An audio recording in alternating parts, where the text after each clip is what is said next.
Welcome to Big Bets on Campus Live. It's 10:30 a.m. Eastern, and I'm Stucky. This is the college basketball weekend betting preview. We are just 8 days away from Selection Sunday, believe it or not. I'm Stucky, and joining me today, my fellow BBOC co-hosts, Mike Calabrese, Greg Waddell. Lot to get to today. As always, we'll give out our two best bets. We'll build a little moneyline underdog parlay, and we'll talk the marquee matchup of the day. This week, we're going to go to Alabama, Auburn, and a rematch from a high-scoring affair the first time around. Gentlemen, before we get into it, I guess, Greg, I'll throw it to you first. Daddy Brad gets it done again. Anything you want to talk about from the week that was?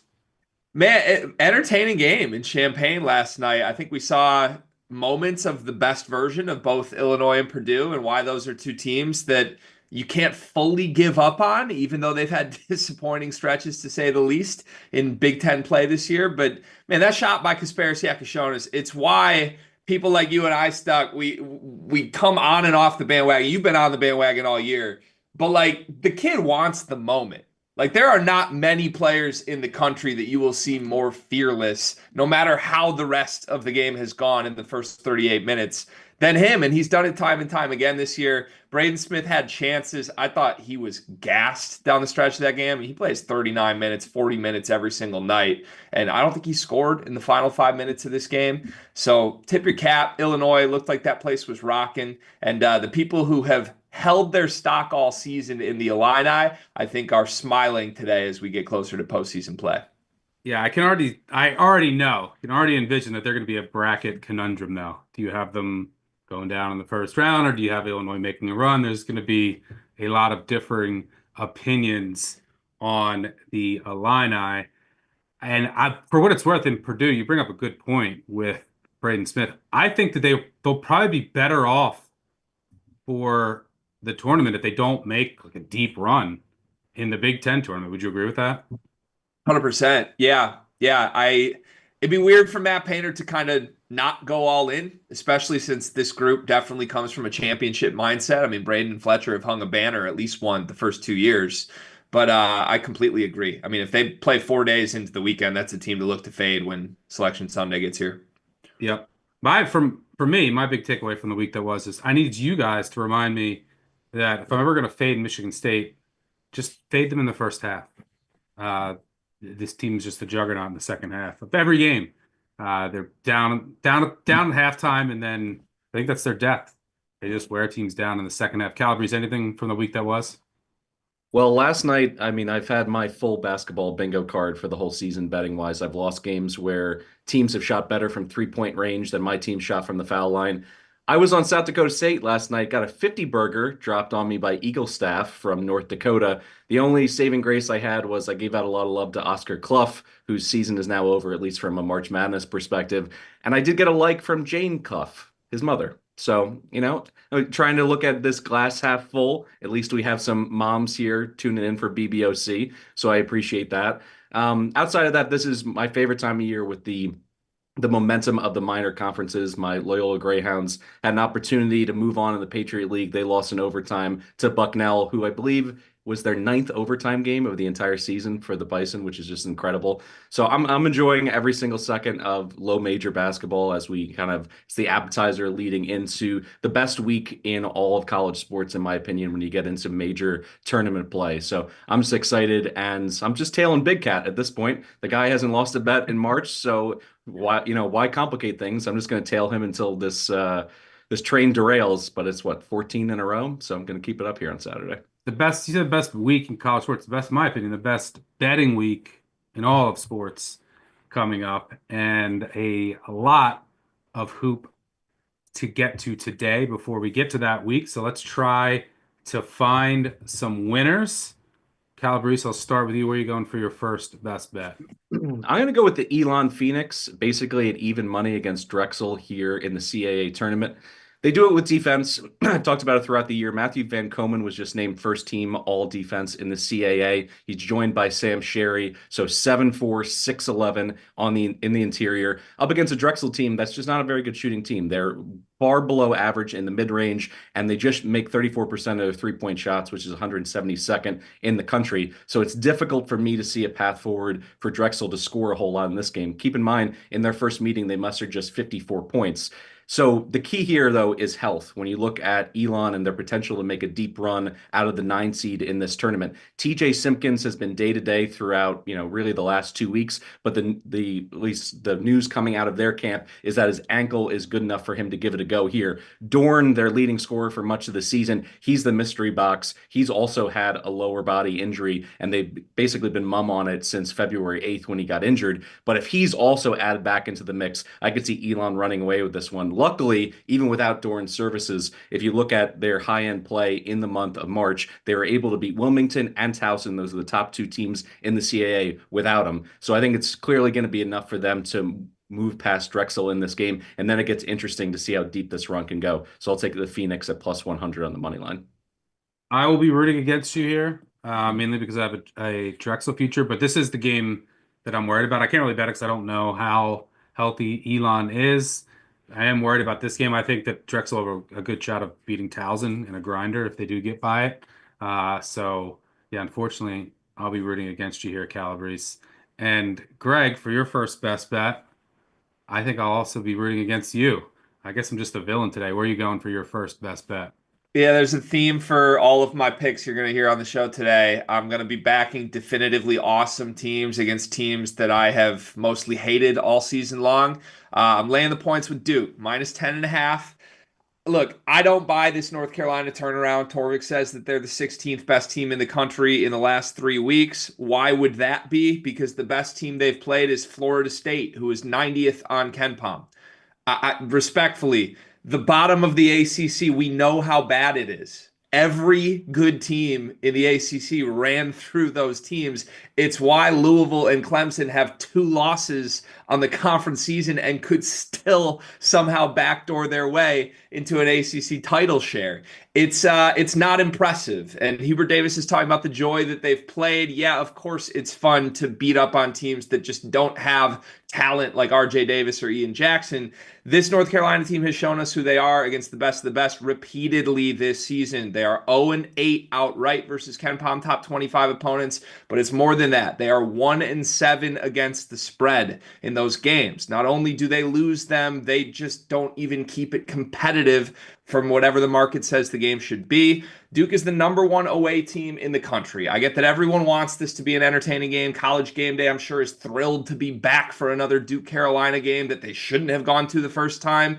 But the bottom line is this: there is no matchup advantage anywhere on the court for North Carolina. We saw that in the first game. Duke was up 20 10 minutes into this game. They led by as many as 32 points. North Carolina's lineup tweaks that they've done have not helped them. They're still going to put guys at all 5 positions that are significantly smaller than their counterparts on Duke, and you can't play small ball and beat this Duke team. You've got to have some substance down low, as Clemson showed when they played through Victor Locken. North Carolina doesn't have that guy in the post to be able to stabilize things against Duke. I think Duke runs them off the floor, completes the sweep, and I'll gladly lay the points. Yeah, I'm against you here. We have, let's see, you owe me an Illinois shirt, I owe you a Duke shirt. Shirt bet here, we remove the shirt that I owe you if UNC covers. If Duke covers, upgrade to a sweatshirt of your choice.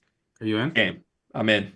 Okay. Yeah, the reason I just think it's a bit too many points. I do believe in the UNC lineup changes for their offense. I mean, this has been, since these two teams played, this has been a top 10 offense adjusted for opponent.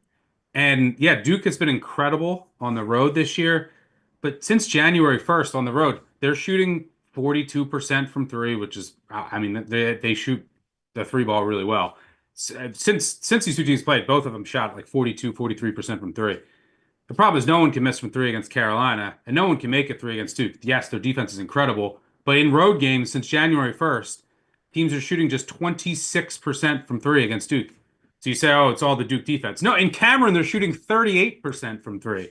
So it's not like, oh, Duke's 3-point defense gets magically better on the road. And UNC is a exponentially better three-point shooting team at home. So I think some threes fall today. I think it's just a bit too many points. We'll see. The competition point is a good one. But since these two teams have played, they've each lost one set. Clemson, they've all taken care of business against weaker competition. Is that what's driving? How much of that is what's driving this UNC improvement? We'll find out tonight. Sweatshirt on the line. But for my first best bet, I'm going to go with UMass Lowell catching 1.5. Shop around out there. You need the 1.5. Why do you need the 1.5 at Maine? Well, because they invent ways to lose by one.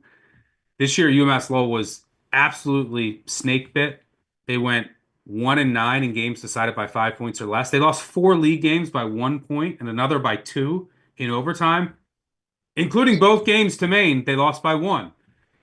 This preseason favorite, I think, just an unlucky regular season. They've really trimmed down and refined their rotation of late. I think they're the more talented team here. I think it's also really helpful that they just got to play Maine in their own gym. That was their last game. Maine plays a unique defense. Maybe that'll help cut down the turnovers because that's the biggest issue with UMass Lowell's offense. Other than that, it's a really, really talented offense that I think will be able to score on Maine. And I think they'll be able to control the glass here, which isn't always the case with UMass Lowell. But against Maine, in both meetings this year combined, they were plus 26 on the glass. I think UMass Lowell hits the reset button here. They've been the better team over the past month and a half, despite allowing teams to shoot close to 38% from three in league play. I think they get it done here.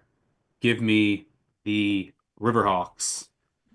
All right, before we get to our marquee matchup between Alabama and Auburn, March is the best month of the year, not just for sports, but also for getting the best deal on Action Pro. You can get Action Pro for just over $5 a month for the entire year. And for the NCAA tournament, you'll get Sean Kroner's bracket simulations, Nick Giffin's player props, which are an auto must follow, and if you care, my picks 30 minutes before they go out to everyone else. Go to actionnetwork.com/March now to get on board. All right, let's move on to the marquee matchup of the day. Just talked Duke Carolina, one of the best rivalries in all of sports. Talk another rivalry between Alabama and Auburn. Calabrese, what are you seeing here in the rematch?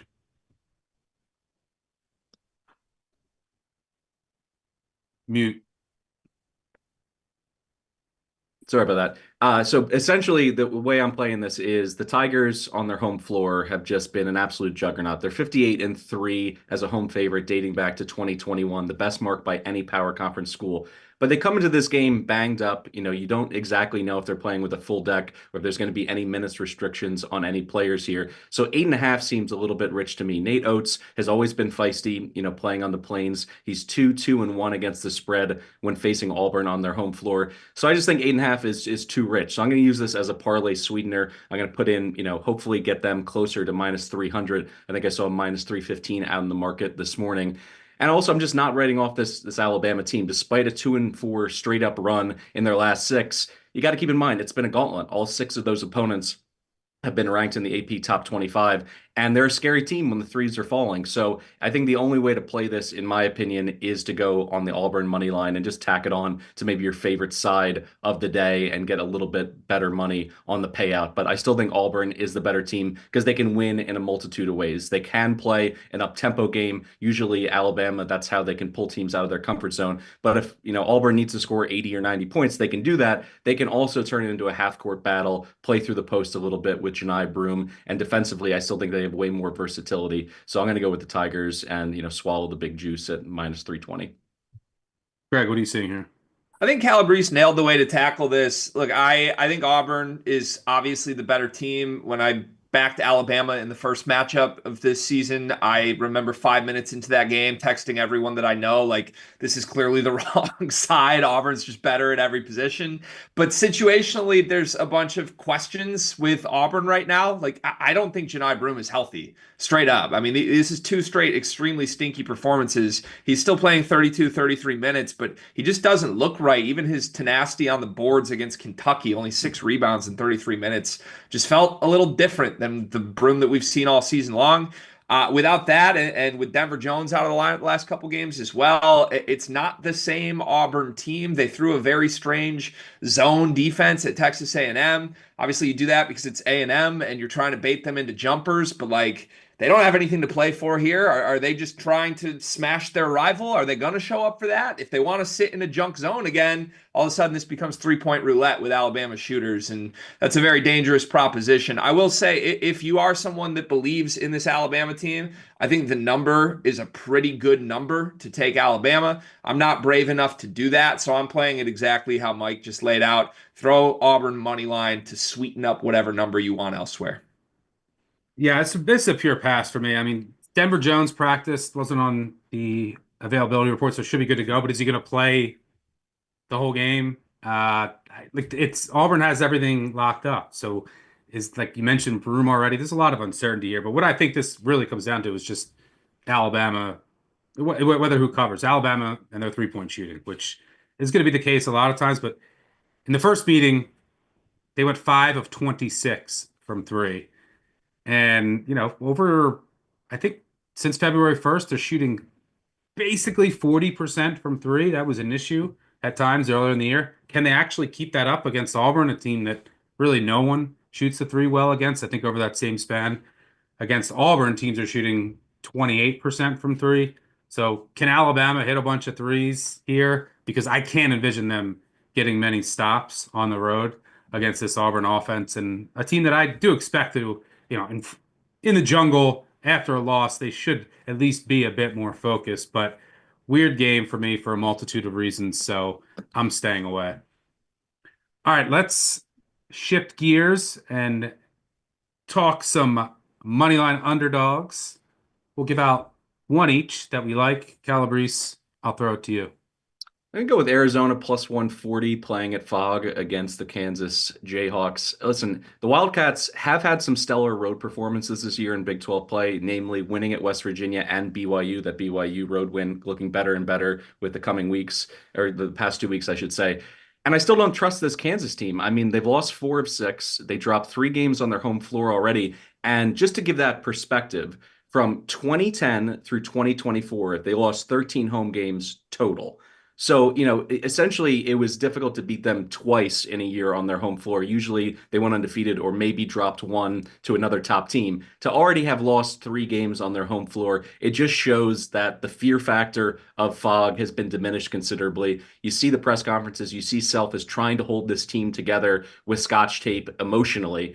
And the last point here, Zona has overcome poor shooting nights from Caleb Love. We've talked about him shooting them out of games really since he's shown up in the desert, but they've been able to overcome that. 1 for 7 from 3-point range against Baylor. They still win that one on the road by 7. 1 for 6 from downtown against Texas Tech. They win that easily at home against the Red Raiders. So it's no longer all or nothing with him. I think Arizona, having tweaked their lineup and what they've done in their front court, gives them a bit more stability. So at plus 140, I think this is a nice one to add on to our parlay. Greg, where are you going?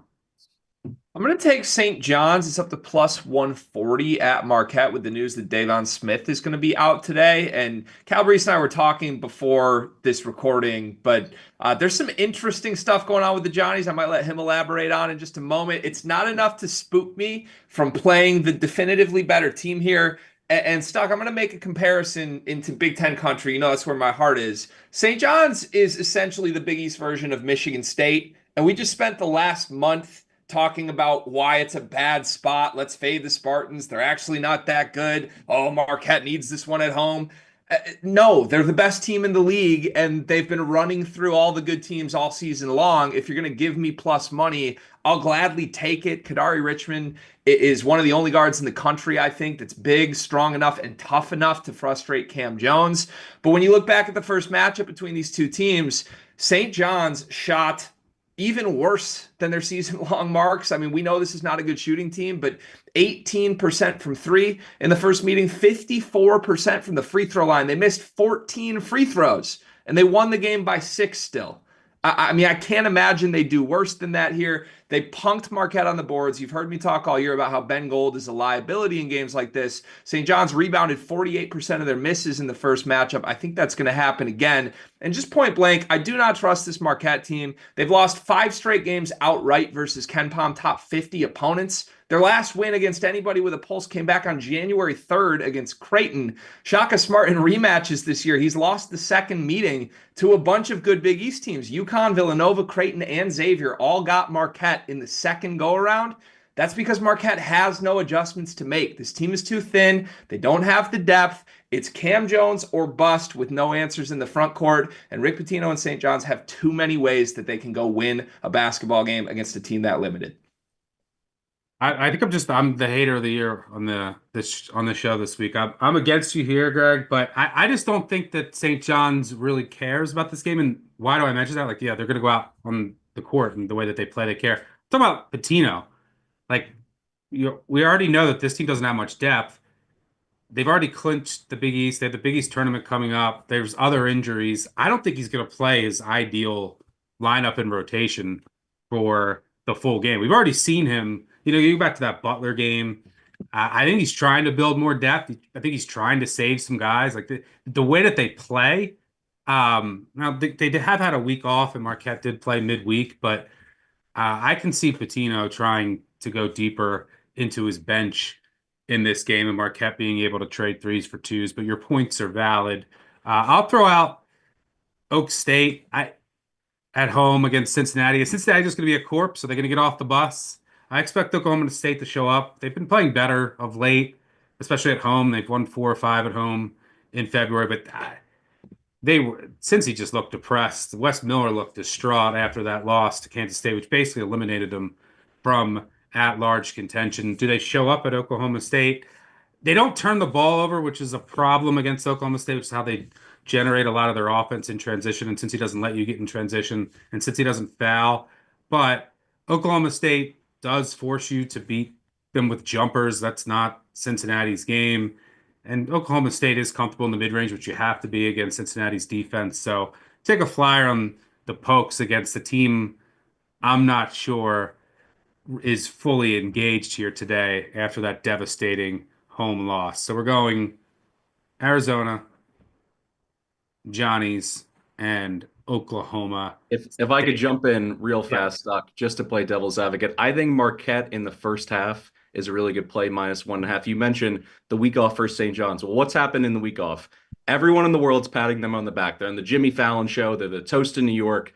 And then you also tack on the fact that Sidiku Ibn Ayo is a practicing Muslim. It's Ramadan. He's been fasting. 4 of his teammates also started fasting with him out of solidarity, which seems really nice. Rick Pitino hated it because all of a sudden they can't practice because no one's eating or allowed to drink water. They had to cut a practice short. He's furious. Just weird vibes all over the place. And Marquette absolutely needs this game. I'm hoping that I can get a double dip here. Marquette comes out, leads by 2 possessions in the first half, and then the Johnnies come back and win in the second half so we can cash this team parlay. But just some interesting non-basketball elements for the Johnnies coming in a game that they don't need because they already wrapped up the Big East and the #1 seed in the coming tournament.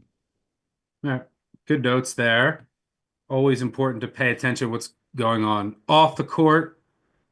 Before we get out of here, we do have to give one final best bet each. Calabrese, I'll go back to you. You're going to the Big Five? I am. This number has been on the move really since last night, but St. Joe's against LaSalle. This is the 3rd meeting. We talk about this a lot, Stuck. It's an overstated fact how hard it is to beat a team the 3rd time in a given season. Well, dating back to 2009, at least straight up, the teams that are going for the sweep have done it over 70% of the time. And this is a St. Joe's Hawks team that dominated LaSalle in the Big 5 Classic earlier in the season. They came out slow on their home court in the second game, but then blitzed them with 50-plus points in the second half. They have all the offensive fireworks to make this happen. And the issue, too, for LaSalle is that offensively, they're just broken. In their last 8 games, all losses, they've mustered just 62 points per game in that stretch. Now, if you can get a little bit of a hedge spot, if you can find a race to 10 market, I think LaSalle is interesting there because you have to keep in mind Philly legend, coaching legend, Fran Dunphy. This is his last home game as a college coach. He's hanging it up. I think they'll at least come out and give a full effort in those first 5 to 10 minutes of this game. But outside of this, I think that St. Joe's is just going to outclass them on both ends of the floor. And critically, this game means everything to St. Joe's. We just talked about how St. John's is mailing it in potentially because they've already locked up the 1 seed in their conference tournament. St. Joe's still has a chance to score the double bye in the A10 tournament, move straight to the quarters if they win and they get a loss from Loyola Chicago. The last time that they got a double bye and went to the quarters was 2015. They ended up winning the A10 tournament. So this is critical for the Hawks. I think you're going to see a plus effort out of them. And like I said, as long as they can weather an emotional start from the Explorers, I think they'll go ahead and win this one going away. Yeah, that's the problem with St. Joe. Sometimes you're better off betting them live. Like you look up and they're down 16-4, no matter who they're playing. Many times out there. I'm shocked you're fading Dumpf in his final Big Five game. But wait, could they play again in the trying to think of the seeds? I think Yeah. it's technically possible that they could play I think again. that if St. Joe's is a 5, they could be a 13, I think in the A10. So we could see a fourth meeting between these two teams, and that if LaSalle were to win their first game. But good luck there And with St. Fran Joe's. Dunphy, by the way, also coached at my high school way back in the day. Shout out to Malvern Prep. So he has been a part of the Philly basketball scene for 50 years. So hats off to him and everything he's meant to the city and the area. Yeah, Philly legend. Tough to see him go out with a such a tough season there this season. Greg, where you headed? Well, I feel like a magician on this BBOC episode today, and Stuck is just like Penn and Teller sitting front row. Like, I know how you do that. You're wrong. Shut me down. I'm going back to my same trick again, Stuck. We're going to see if you'll fade me here again. I'm taking a great team that maybe motivationally has nothing to play for, but they're a great team with a great matchup against a team I don't trust at all. I'm taking Houston -4.5 at Baylor. Look back at game one. Baylor shot the lights out, 60% from three. 11-point loss. They had Roach. They had none in that game. We already saw the version of Baylor that we will see against Houston today. Baylor's 1-8 outright versus KenPom top 25 teams since Thanksgiving. 5 of those 8 losses came by 10 points or more. I just don't trust the caliber of this team. And I had a suspicion, so I went back and looked at this. You think the last couple of years, Baylor's a team that generates a lot of buzz early in the season. We know they have talent, but since that special national championship year, they really have fizzled out at the end of years. No major March runs, kind of just going through the motions at the end of a season. And the numbers back this up. Scott Drew in his last 9 regular season finales is just 3-6 outright. 5 of those 6 losses came by 10 or more points in blowout fashion. Meanwhile, Kelvin Sampson, we know what he's done with his Houston program, but in 10 regular season finales at Houston, many of those games that they quote unquote have nothing to play for because they've already locked up their league, 9-1 outright in regular season finales, average margin of victory 13.5 points, blowouts all over the place. Houston's definitively the better team, the toughness, the physicality. We know how hard it is to play. I just don't think even a motivated Baylor is going to have any answers for that. So I'll lay the number with the road team. I don't have a strong feel here, so you're okay here. I do worry a bit that Houston's kind of just going through the motions a little bit at the end of the regular season, right? Like you kind of saw that at times against Cincinnati and against Kansas. Now, granted, they were up big against Cincinnati, and since he made a run late, that's just my concern here. It's just an odd spot. I do think that, but I also don't trust Baylor, and after they lost their big, they could get crushed on the boards here. I I think with Houston, similar to Purdue, they play so hard and they play such a physical style and they practice so hard too. I think they're better off not making a deep run and winning the Big 12 tournament. The way that they play, right? At the end of the year, they always have like bumps and bruises and injuries, and I think they just want to. The best thing that could happen to them, get fresh, get healthy ahead of the NCAA tournament. Would you agree with that for Houston as well in terms of the Big 12 tournament? Definitely. Yeah. All right, I'll close things out here. Let's go to the Ivy. I'm going to go with Harvard laying 1 at home against Dartmouth. This is a bit of a gut feel, situational play here. I'm not sure how engaged Dartmouth will be. They made their first Ivy Madness, had an incredible season, incredible turnaround. Last year they finished in last place. Now they'll be one of the 4 teams playing at Ivy Madness. They've had a philosophical shift on offense. They were 311th in adjusted tempo last year, top 25 now. It's really paid dividends. First meeting, they did beat Harvard by 20, but it was a 2-point game with 9 minutes to go, and then Dartmouth made like 7 straight threes to blow it open. In that game, Harvard went 3 of 23 from three. I, I don't envision that happening again. And speaking of which, since February 1st, teams have shot 21% from three against Dartmouth. That's the best in the nation. That is completely ridiculous. So I wouldn't be surprised if Harvard, who's playing better of late to close out the season, fresh off a huge upset win over first place Yale last week. I think they'll show up here. It's their last game of the year at home, trying to avenge that loss, have a couple seniors. I'm not sure how much Dartmouth will go here, right? Do they rest some guys? I could see them just not being fully engaged for the full game. So give me Harvard to get it done at home. They can at least control the tempo. Dartmouth wants to run. They can keep them out of transition. I, and they'll take away the Dartmouth three. Dartmouth doesn't really want to attack the rim, which is where Harvard really is weak. So hopefully some of those threes start to fall this time around. I think Harvard gets it done. Gentlemen, that'll do it for us. Don't worry, we have a lot more content coming your way. Tomorrow, I'll be recording 3 separate podcast episodes with the guys from 3-Man Weave. We'll cover 12 conference tournaments that start early to mid next week. And then the 3 of us will be back on Monday to cover the remaining conference tournaments that start middle to end of next week. So you'll have, by late Monday night, you'll have 4 episodes out covering, I think, 17, 18 conference tournaments, big bets on campus, wherever you listen to podcasts. We'll go through futures, matchups that we like, must listen. So make sure you subscribe there.